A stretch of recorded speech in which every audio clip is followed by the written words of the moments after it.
కొలిసిన వారికి కొలిసినంత, కోరిన వారికి కోరినంత. కాబట్టి ఆ భగవంతుడు నారాయణుడు ఎటువంటి వాడంటే చాలా గొప్పవాడు పరమాత్మ. ఆ పరమాత్మ, అటువంటి పరమాత్మనికి మనం సేవ చేయడమే మన జన్మధన్యం. అటువంటి పరమాత్మని నామం పలకాలంటే ఎంతో జన్మ పుణ్యం ఉండాలి.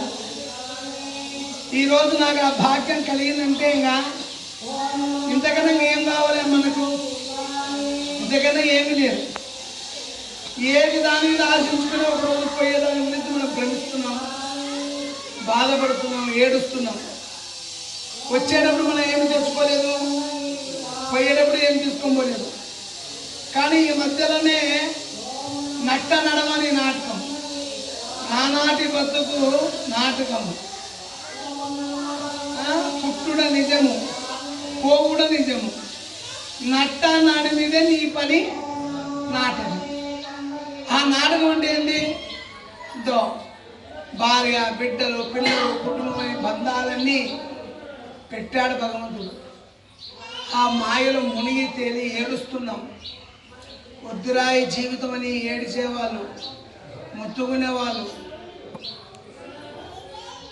కాబట్టి ఎంత భగవంతుని అర్పిస్తున్నామంటే చాలా భగవంతుని అర్పించలేక సంసారంలో అర్పిస్తున్నాం. ఏమని అర్పిస్తున్నాం? నా భార్య, నా బిడ్డలు, నా ఇల్లు, నా ఆస్తి, నా డబ్బు. నిజంగా నాది నాది అనేది నీ దగ్గర ఎప్పుడన్నా ఉంటుందా? నీ ఈపే నీ కనపడదు, మళ్ళీ సంపాదించింది ఎంత వస్తుంది, ఏమైనా ఉందా? కాబట్టి సంపాయాలి. అది ఎంతవరకు సంపాయాలో భగవంతుడు అంత ఇచ్చాడో అంతే సంపాయాలి. కానీ అంతకన్నా మించిన వాడేం లేదు. ఒకసారి ఒక ఆయన అడిగాడంట, దేవుడు ఏం పని చేస్తుంటాడు అని ఒక ఆయన ప్రశ్న. దేవుడు ఏం పని చేస్తున్నాడు అన్నట్టుగా ఒక ప్రశ్న అడిగాడు ఒక భక్తుడు. దేవుడు ఏం చేస్తున్నాడు, ఏం పని చేస్తున్నాడు దేవుడు? సరే తట్టుగా ప్రశ్న అడగాలని అందరు అడిగారు. అడిగితే ఎవరు జవాబు చెప్పలేదు. దేవుడు ఏం పని చేస్తానని చెప్తాడు? ఏం చెప్పలేదు. ఒక పిల్లవాడు వచ్చాడు, చిన్న పిల్లవాడు, మన చిన్నపిల్లడు అక్క పిల్లవాడు వచ్చాడు.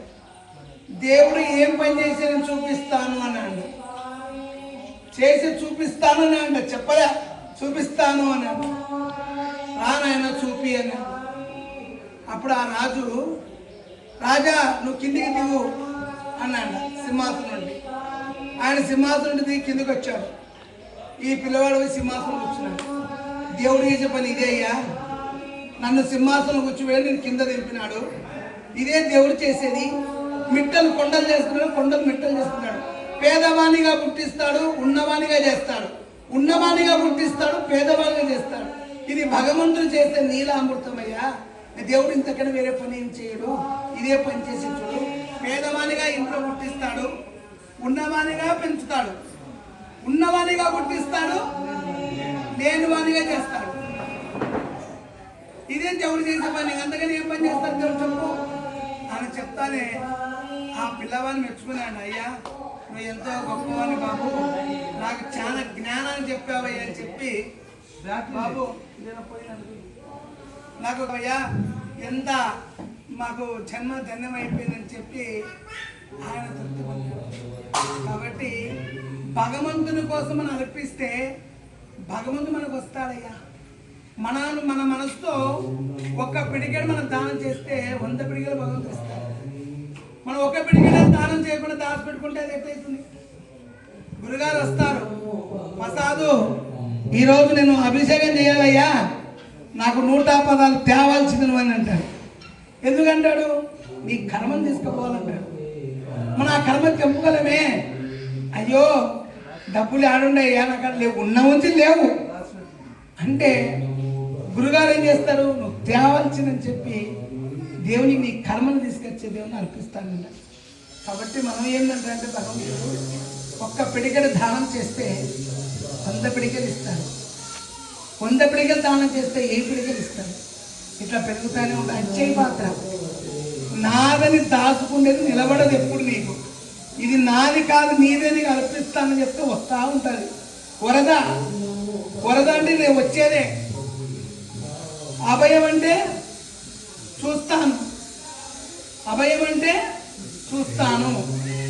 వరద అంటే నో నో.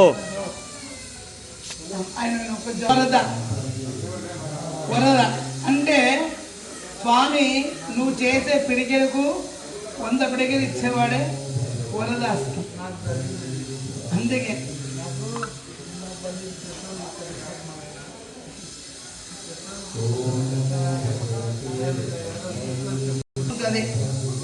ఏ రూపంగా మనకు దయదలుస్తూ ఉంటాడు. కాబట్టి భగవంతుడు నమ్మిన వారికి ఎప్పటికీ శరణాగతి ఉంటుంది. ఆయన ఎప్పటికీ వదలాకండి. ఆయన ఎంత గొప్పవాడంటే భగవంతుడు మన కోసమే ఆయన నారాయణుడిగా దిగొచ్చినాడు. మనందరి కోసం అభిషేకం చేసినాడు. ఎవరి కోసం? మనందరి కోసం అభిషేకం స్వామివారు. మన అభిషేకం మన అందరి కోసం అభిషేకం చేసి మనందరికి మోక్షాన్ని ప్రసాదిస్తున్నాడు. మళ్ళా ఊరికి అంటాడా? సాయంత్రం పల్లెకు పోతాడు ఊర్లోకి. పల్లెకు పోయింది, అందరూ బిజినెస్ చేసుకుంటుంటారు, వ్యాపారాలు చేసుకుంటుంటారు, వాళ్ళు ఏడొస్తారులే పని ఉంటుంది, నేనే పోతాను వాళ్ళ దగ్గరికి అని చెప్పి ఇంటింటికి ఉత్సవం పోయేస్తాడు. ఆ ఇంటింటికి ఉత్సవం పోయి అందరి పలకరించి మళ్ళీ వచ్చి ఇక్కడ కూర్చుంటాడు. మన భగవంతుడు ఎంతో మనం మోక్షం ఇవ్వాలని చూస్తున్నాడు. కానీ మనమే స్వీకరించలేకున్నాం. Busy busy busy busy. ఎంత దూరమైనా ఎంతవరకు బిజీ? సత్యంతవరకు బిజీ పోదు. మనం కేటాయించుకోవాలి. భగవంతుడి కోసం కేటాయించుకొని జన్మ రహితం చేసుకొని జన్మ ధన్యం చేసుకుంటే ఆ భగవంతుడు తప్పకుండా కాపాడుతాడు, తప్పకుండా మోక్షాన్ని ఇస్తాడు. మనకేమొద్దాయి? ధనము, డబ్బు, ధనము, ఐశ్వర్యము ఏం కావాలని ఇస్తాడు. ఆయన నమ్ము. ఏముంది విగ్రహం అంటే? విగ్రహంలో ఏం కనపడదు. విగ్రహంలో నీ మనసు పెట్టి చూస్తే పరమాత్మ కనపడతాడు. కళ్ళతో మానవ కళ్ళ చూస్తే బొమ్మలా కనపడతాడు. మనసుతో పెట్టి చూస్తే పరమాత్ముడుగా కనపడతాడు. ఇదే భగవంతుడు. కాబట్టి నమ్మకం చాలా గొప్పది. ఒక ఆయన ఉన్నాడు. ఒక ఆయన నాకు దేవుడు నమ్మకం లేదు, దేవుడు నమ్మకం లేదని అందరికీ ప్రవచనం చెప్తున్నానంట. ఈ ప్రసాదకుండా భక్తులు ఉన్నాయంట. రోజు టెంకాయలు, నిమ్మకాయలు స్వామివారికి ప్రసాదం, నైవేద్యం అన్ని పెడుతున్నాయంట, కర్పూరం అంతా. ఆయన ఏం చేసినాడు? ఇంకా దేవుడు లేడు లేడు లేడు ఒక ఆయన ప్రచారం చేస్తున్నాడంట, దేవుడు లేడని. ఇంకా ప్రసాదం కోపం వచ్చింది. నా నిజమే నన్ను చెప్పినావునా?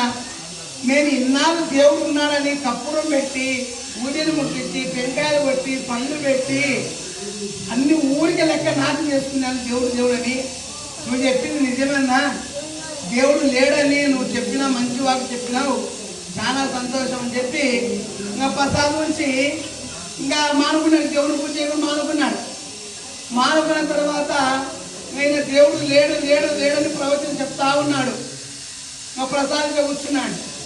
కూర్చొని అప్పుడు నాకు అంతా ఆయన చెప్పేది అయిపోయిన తర్వాత ప్రసాదం అడిగాడ, అన్నా దేవుడు లేడు లేడు లేడని ఎంత గొప్ప చెప్పావు, నాకు చాలా అద్భుతంగా చెప్పావన్నా, నువ్వు ఎంత బాగా చెప్పావు అన్నా అని అన్నాడ. అంటే నా చెప్పానన్నా అంట, నాదేముందయ్యా అంతా దేవుందయ్యా, నాదేమి లేదు అంతా దేవుందయ్యా అన్నాడు. ఆ దేవుడు చెప్పించినాడయ్యా అన్నాడు. అప్పుడు పదులు ఊరికి మంచిగారా నేను మోసపోతే నువ్వు చెప్పి ఎవరితో చెప్పినావు? దేవుడు ఉన్నాడని చెప్పినావా, లేడని చెప్పినావా? లేడు లేడని చెప్పినావు. బాగా చెప్పినావంటే ఏమన్నావు? అంతా దేవుందయ్యాడు ఆయన అంటే. మధ్య ఎవరు దెబ్బతిన్నాడు? అట్టగా మనం ఒకరు చెప్పుడు మాటలు వినకూడదు. ఒకడు అంటే నాకు దేవుడు లేడు లేడు లేడు అని వాడు మనకన్నా ముందు వచ్చి ముక్కలు ముక్కటాడు. నిజమా కదా? ఊరిగా మనను మంత్రులను మనం నిలబడతాడు. వాడేం చేస్తాడు? ఇక్కడ కమ్మగిరితాను లేడు లేడు లేడు అని చెప్తాడు. వాడు మీకన్నా ముందు వచ్చి ముక్కడు పోతాడు. మీరు వాడి మాటలు మీరు మోసపోయింటారు. నిజమా కదా? అందుకే ఒక చెప్పుడు మాటలు మోసపోకుండా భగవంతుని నిత్యముతో మనము ఆరాధించి ఆయన ఎంత సేవిస్తే అంత ఫలితం మనకు ఉంటుంది. ఆయన ఎంత కొలిస్తే అంత ఫలం ఇస్తాడు.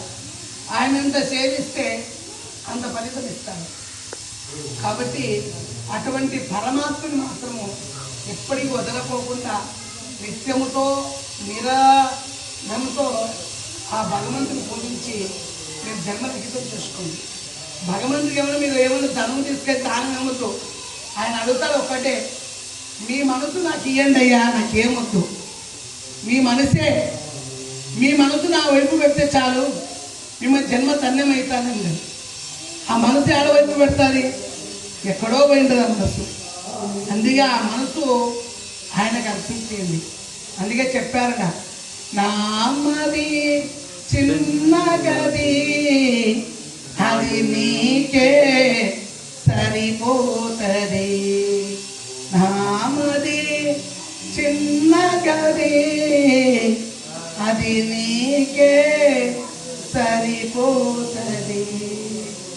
నీవు ప్రాణము మోపగనే అది బ్రహ్మాండమైపోతది. నీవు ప్రాణము మోపగనే అది బ్రహ్మాండమైపోతది. నామది చిన్న గది అది నీకే సరిపోతది. అది నీకే సరిపోతది. చూడండి, నామది ఒక చిన్న గది, అది నీకు తప్ప ఎవరికి సరిపోదు. ఎవరు సరిపోతుంది? మన మనసులో ఒక గది, ఆయనకు తప్ప ఎవరు సరిపోతుంది? ఎవరు సరిపోదు. నామది ఒక చిన్న గది, అది నీకే సరిపోతుంది. పెట్టెందుకేమున్నది, నా దండమే నీకున్నది. పెట్టెందుకేమున్నది, నా దండమే నీకున్నది. నామది చిన్న గది అది నీకే సరిపోతది. అది నీకే సరిపోతది. పెట్టెందుకేమున్నది, నా దండమే నీకున్నది. పెట్టెందుకేమున్నది, నా దండమే నీకున్నది. అంటే భగవంతుని నువ్వేం పెట్టగలుగుతావు? నువ్వేం పెడితే ఆయన స్వీకరిస్తాడు? ఫలాలు పెడితే స్వీకరిస్తాడా? నైవేద్యం ఏం స్వీకరిస్తాడు? నీ నమస్కారాన్ని స్వీకరిస్తాడు. పెట్టేందుకు నా దగ్గర ఏమున్నది పరమాత్మ, నా దగ్గర ఏమి లేదు, ఇంతో ఈ నమస్కారం ఉంది, ఈ నమస్కారమే నేను నీకు పెట్టగలుగుతాను, కానీ ఇంతకన్నా నా దగ్గర ఏ స్తోమత లేదు అనేటట్టుగా ఆ భగవంతుడు ఆ విధంగా చెప్తాడు. కానీ మనలో ఒకటి ఉంది, అసలైన పెద్ద భూతం. ఆ భూతాన్ని చంపేయాలి. ఆ భూతం ఏంటి? నేను. అహంకారం. అహంకారం ఎటువంటి అహంకారం అంటే, మనము దేవుడు ఇట్లా పోతా ఉంటే మనం మంచం నుంచి లేయం, అది మన అహంకారం కదా. ఇప్పుడు దేవుడు మాడ వీధిలో పోతుంటారు, కొంతమంది అజ్ఞానంగా ఉంచి మంచంలో లేరు, అది అహంకారం. నేను డబ్బుందని అహంకారం, నాకేం పని ఉందని అహంకారం, నేను ఒక రాజకీయ నాయకుడని ఒక అహంకారం, నేను గవర్నమెంట్ ఉద్యోగస్తున్న అహంకారం, 100 ఎకరాల పొలం ఉందని అహంకారం, నాకే ఇంతమంది నా రౌడీలు ఉన్నారని అహంకారం. ఈ అహంకారం అనేది ఎటువంటిదంటే చాలా చెడ్డది. అహంకారంలో నేను అనే అహంకారాన్ని ఎవరైతే చంపుకుంటారో అప్పుడు పరమాత్ముడు వాళ్ళ సొంతమవుతాడంట. అహంకారం చంపగలేకపోతే ఎప్పుడు సొంతం కాడు. ఒకసారి గజేంద్రుడు అహంకారం ఉన్నాయంట. గజేంద్రుడు అహంకారము. ఒక దిక్కు 200 మంది భార్యలంట, ఒక దిక్కు 200 మంది భార్యలంట. నట్టనడమ ఈ గాజరాదంట. ఇంకా అడిగంతా గీ పెడుతున్నాడంట. గీ పెట్టి అరుపులు కేకలు వస్తున్నాయంట. ఇంకా ఈ భార్య చుట్టుపక్క 200 మంది, 200 మంది, 400 మంది భార్యలు. అప్పుడు ఆ ఒక గజేంద్రుడు అహంకారం పడుతున్నాడ. ఈ అడవికి రాజు నేనే, నాకు మించిన ఎవరున్నారా, నాకు మించిన భార్యలు మీకు ఉన్నారా అని అహంకారం పడుతూ అడవిని గీపెడతా ఉన్నాడ. గీపెడతా చెరుకు చెందు పోతే చెరుకు చెందు నాశనం, పంటలు నాశనం, మొత్తం చెరుకును మీకడ ఇచ్చేస్తా అంట. భార్యలకు ఏ తినండి అని ఇక్కడేస్తా అంట, మళ్ళీ ఇట్లా మీకు ఇచ్చేస్తా అంట. ఈ భార్యలు అంతే ఉన్నాయి. అబ్బా నా మూడు ఎంత మంచోడో, నా మూడు ఎన్ని చెరుకులు తెచ్చినాడని ఇక్కడ మంది భార్యలు సంతోషపడతాయంట. ఇక్కడ భార్యలు అబ్బా నా మూడు నాకు ఎన్ని చెరుకులు ఇచ్చాను, ఇక్కడ 6 భార్యలు వీళ్ళు సంతోషపడతారంట. అట్లా బాగా ఒక చెరుకులేసి తిని చేనులన్నీ నాశనం చేసి గీపెడతా సాయంకాలం లోపల ఒక మడుగు చేరుకున్నారంట. మడుగు స్నానానికి నీళ్ళు తాగుదామని. ఇంకా బాగా ఈ 200 ఇటుపక్క 200 ఏనుగులు ఆడేనుగులు, ఇక్కడ 200 ఆడేనుగులు నడవ గజేంద్రుడు. ఆ గజేంద్రుడు అప్పుడు ఆ నదిలో ఆ మడుగులో దిగి కొండవుతో నీళ్లు పడుతుంటే ఎండ్రగీతలు చేపలు పోయి పైన ఆకాశం కొరపడుతున్నాయంట. మడగంతా అల్లోకలం చేస్తున్నాడు. నాదే రాజ్యం, ఎవరి రాజ్యం ఇంట్లో ఉండేది, నాకు మించిన మనవాడు ఉన్నాడని చెప్పి ఆ మడగంత ఏనుగులు అల్లోకలం చేస్తున్నాయంట. ఒక్కసారి నీళ్లు తీసుకోవడం, ఇక్కడ ఏనుగు తీసుకురేస్తాడంట. బా నా మూడు ఎన్ని నీళ్ళు తల్లేనో నాకు అని ఏనుగులన్నీ సంతోషపడతాయంట. మళ్ళీ తీసుకుంటాడంట నీళ్లు, మళ్ళీ తీసుకుని ఇక్కడ ఏనుగు వేస్తాడంట. వేస్తాను అవి అంటాయండి. అబ్బా బాబా నా మొగుడు ఎంత మంచోడే, నాకు ఎన్ని నీళ్ళు వేస్తున్నాడు చెప్పి ఇవి సంతోషపడతాయంట. అట్లా ఇంకా సంతోషపడుతూ వెళ్ళి నీళ్ళు పోసుకుంటూ కేకలు వేసుకుంటూ తినుకుంటూ ఇంకా బాగా ఇంకా కొలనులో మడుగులో ఎంజాయ్ చేస్తూ ఉన్నాడు. అప్పుడు ముసలి చూసిందంట. ఒరే స్థానబలం నీది అనుకున్నావురా, ఇది మడుగు నాదిరా, నువ్వు నా మడుగులోకి వచ్చి నువ్వు అల్లరి చేస్తావని చెప్పి ముసలి పోయి ఒక్కసారి ముందు కాలు పట్టుకుందంట. పట్టుకుంటానే ఇసురు కొట్టాడు. ఇసురు కొడుతున్న పోయి ముసలి నీళ్ళలో పడిపోయింది. మళ్ళీ చెనికి కాలు, మళ్ళీ ముందు కాలు, ఎనికి కాలు ఇసురు కొడతంటే ముసిరి పోయి కొరుకుతంటే అది కడుతుంది, పోయి తిరుస్తుంది. అట్లా ఇంకా కొన్ని రోజులుండి ఇంకా ముసలికి ఎనుగు యుద్ధం. దాని గడగెక్కడి ఎనుగు గడగెక్కడి ముసలి పట్టుకుంటుంది. ఇంకా ఈ 2 బాగా యుద్ధం జరుగుతూ ఉంది. రగారత్వం మడగంతా రగారత్వం అయిపోయింది. మనిషిలో ఇంకా సన్నగా అయిపోతున్నాడు. అప్పుడు ఆడి ఏనుగులు చూసినాయి. ఏమి ఇంకా అయిపోయింది, ఇంకా వీని పని అయిపోయింది, ఇంకా వీని ఎమ్మడున్నామనుకో మనం నుంచి చచ్చిపోతామే, మనం బతుకుని బతకాలని తినే బతుకోవచ్చు అడవిలో. ఈ నా కొడుకు పని అయిపోయింది, ఇంకా వీని దగ్గర ఇట్లా మనం అడుగున్నామనుకో వాంతో కూడా మనం చస్తాము, వీని పని అయిపోయింది, ఇంకా పోదాం పని చెప్పి చిన్నగా ఇటుపక్క ఉండే 200 ఏనుగలు, ఇటుపక్క 200 ఉండే ఆడిగలు, మొత్తం 400 ఏనుగలు చిన్నగా ఒక్కొక్కటి అన్నీ వెళ్ళిపోయినాయి. ఇంకా అన్నీ వెళ్ళిపోయినాయి. గజేంద్రుడు ఒక్కడున్నాడు, ముసలితో పోరాడుతున్నాడు, ఎదిలిస్తున్నాడు, కొడుతున్నాడు. దాని దగ్గర నా బలం ఉందని చూసినంత వరకు దానికి జనబలం తగ్గిపోయా, తన ఒంట్లో బలం తగ్గిపోయింది, ఇంకా శక్తి తగ్గిపోయి అప్పుడు ఇంకా చేత కాలే.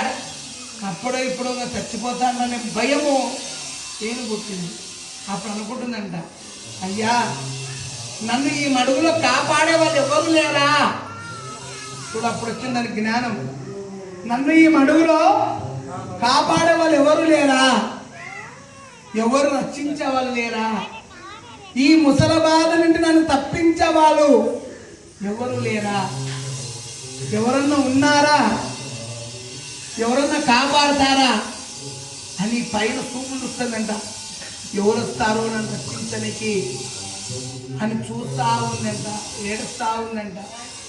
నన్ను ఈ ముసల బాధ నుండి కాపాడేవాళ్ళు లేరా, నేను ఈ ముసలికే ఆగటి అయిపోతానా, నా జీవితం ఇంతేనా అని ముసలి దుఃఖిస్తా ఏడుస్తూ ఉందంట. తిరిగిస్తూ ఉంది, రక్తం పోయింది, తల్ల నీళ్ళు పోయింది, పడిపోతాను గట్టిగా. ఎవరు లేరా, కాపాడే వాళ్ళు ఎవరు లేరా అని గట్టిగా బాధతో ఏడుస్తారు. కానీ ఎవడో ఒకరు నాకు ఉన్నారు, నన్ను పుట్టించిన వాడు ఉన్నాడు, ఆ పరమాత్మ ఉన్నాడు, నన్ను పుట్టించాడు కదా, నారాయణుడు ఉన్నాడు, నన్ను జన్మనిచ్చిన నారాయణుడు, నన్ను కాపాడవా పరమాత్మ అని అప్పుడు తెలుసుకుందంట. అలా బాధపడతాండ. అయినా నువ్వు ఎట్టేస్తావు పరమాత్మ, నేను ఒక్క రోజున నీ కోసం పూజ చేసినానా, ఒక రోజున నీకు టెంకాయ పట్టానా, 2 ఊదిగడ్డలు తిప్పానా, నేను ఏమి తిప్పలే కదా, నువ్వు నన్ను ఎలా వచ్చి కాపాడుతావు? నేను వయసులో ఉన్నప్పుడు, నా కండలు బలం ఉన్నప్పుడు నేను ఇరగలేనినాను, నిన్ను తెలుసుకోలేకపోయాను, నిన్ను అర్థించలేకపోయినాను, నిన్ను పూజించలేకపోయినాను. ఇప్పుడు కాపాడు, నువ్వు ఎట్టొస్తావులే పరమాత్మ. నేను అడగవలసి ధర్మం కాదు, నేను అప్పుడు అడిగింటే నా వయసు ఉన్నప్పుడు నేను పూజ చేసి, నేను తలుచుకొని ధ్యానం చేసి నీ గురించి అర్థించింటే ఇప్పుడు వచ్చి నన్ను కాపాడుతావు. కానీ పరమాత్మ నన్ను ఈ ఒక ముసలి బాధ ఉండి కాపాడవయ్యా నారాయణ. ఇంతవరకు నేను అహంకారపడి గౌరవపడింది నిజమే, నా తప్పులు పశ్చాత్తాపం చేసుకోగా నన్ను క్షమించుకో, నీ దాసులు చేసుకో, నన్ను నీ దాసులు చేసుకో. నాకు జన్మల్ని ఈ యొక్క ప్రాణాన్ని తీసుకోగా వద్దు, నాకు దీని దేహం వద్దు, నాకు ఆశ లేదు. దీని బాధలు పడే కన్నా నీలో ఐక్యమైన నాకు ఆనందం పరమాత్మ. నన్ను ఏదో విధంగా అట్టన కాపాడి ఇట్టన గడ్డకేని చెప్పి ఆ గజేంద్రుడు చాలా మొరపడి ఏడుస్తున్నాడు. లాస్ట్కు స్వామి నేను సేవించేందుకు నా దగ్గర శక్తి లేదు, నేను పూజించేందుకు శక్తి లేదు, నేను అరిసి కీ పెడతామనే తట్టు నా దగ్గర సారం లేదు, కానీ నా దగ్గర ఏమి లేదు పరమాత్మ అని చెప్పి ఆ ఒక్క ఏడుస్తా ఉందంట, దుఃఖపడుతూ ఏడుస్తా ఉందంట. ఒక్కసారిగా తన కనులు చీకటికి అమ్ముతున్నాయంటగా, ప్రాణం పోతుందిరా అనేటట్టుగా చీకటికి అమ్ముతున్నాయంటగా, చీకటి. స్వామి పరమాత్మ చివరిగా నేను నిన్ను తెలుసుకున్నాక నేను ఏం చేయలేకపోతే, దీని బాధ చస్తానే బాధ నాకు లేదు, నిన్ను తెలుసుకున్న తర్వాత నేను పూజించలేకపోతే బాధ నాకు ఎక్కువ ఉంది, నన్ను ఏ విధంగా నేను నీ చెంతకు చేర్చుకో పరమాత్మ అని చెప్పి ఆ మడుగులో కాసిన ఆ తామరపూలు ఉన్నాయి చూడు, ఆ తామరపూల కమలము, ఆ కలువ పూలు పరమాత్మ ఇదే నా చివరి ఒక్క పుష్పము, ఈ పుష్పాన్ని నీకు అర్పిస్తున్నాను, నా దగ్గర ఏమి లేదని చెప్పి ఆ మడుగులో ఉండే ఆ కమల తామర పుష్పం తీసుకొని తొండెముతో ఒక్కసారి దీనబాంధవ నారాయణ నమో నమః, ఇదిగో ఇదే నా ఒక పుష్పాన్ని నువ్వు స్వీకరించవని చెప్పి ఒక్కసారి తొండెముతో ఆకాశం వైపు విసిరేసిందండి. ఆ పుష్పాన్ని విసిరేస్తానే నారాయణుడు లక్ష్మితో పాచికలాడుతున్నాడంట. పాచికలాడుతున్న ఒక్కసారి గజేంద్రపురం ఇంతానే పాచికలు పట్టుకున్నాడంట, అమ్మవారు కుచ్చెలు పట్టుకున్నాడంట. ఇంకా సర్ర సర్ర సర్ర సర్ర భూలోకానికి పోతున్నాడు. అమ్మవారు కుచ్చెలు ముందుకోపోతున్నాడు, అమ్మవారికి పట్టుకుందండి కుచ్చెలు. సాంగ్ అంటే ఈమె పోతుందంట, సాంగ్ కుచ్చెలు పట్టుకుని పోతా ఉన్నాడు సర్ర సర్ర సర్ర. ఈమె కుచ్చెలు ఎక్కడ ఊడిపోతాయి, చీర కుచ్చెలు చెప్పి ఆమె చీర కుచ్చెలు చెప్తుందంట, స్వామితో పాటు ఉరుకుతా ఉందంట. ఏమబ్బా స్వామి పోతున్నాడు, లక్ష్మి పోతుంది, ఒక మాట చెప్పలేని చెప్పి శంకు చక్రాలు ఉరుకుతున్నాయంట స్వామితో పాటు. శంకు చక్రాలు పోతున్నాయి, స్వామి పోతున్నాడు, ఒక మాట నాకు చెప్పలేని చెప్పని గరుడ మంత్రులు పోతున్నాడంట. గరుడ మంత్రులు పోతున్నాడు, స్వామి పోతున్నాడు, లక్ష్మి పోతున్నాడు, శంకు చక్రాలు పోతున్నాడు చెప్పి ఒక్కొక్కరు వైకుంఠం అంతా కదిలి ఆ గజేంద్రుడి దగ్గరికి వచ్చారంట. వచ్చి ఒక్కసారి నారాయణుడు ఒక్కసారి ఏనుగుని ఎత్తుకున్నాడంట. ఎత్తుకొని సుదర్శన చక్రంతో ఆ ముసలి యొక్క తలను ఖండించేసి ఆ ఏనుగుని ఎత్తుకొని బుద్ధుడు పెట్టి జోకట్టినాడంట. జోకట్టి అప్పుడు ముసలికి మోక్షాన్ని ప్రసాదించినాడు. తర్వాత గజేంద్రుని రక్షించబడి ఆయనకు అనుగ్రహం ఇచ్చినాడంట. అటువంటి పరమాత్ముడే నారాయణుడు. అటువంటి పరమాత్ముడే పరమేశ్వర నరసింహస్వామి. అందుకే ఈరోజు మన కమలపులు అర్పించినాం.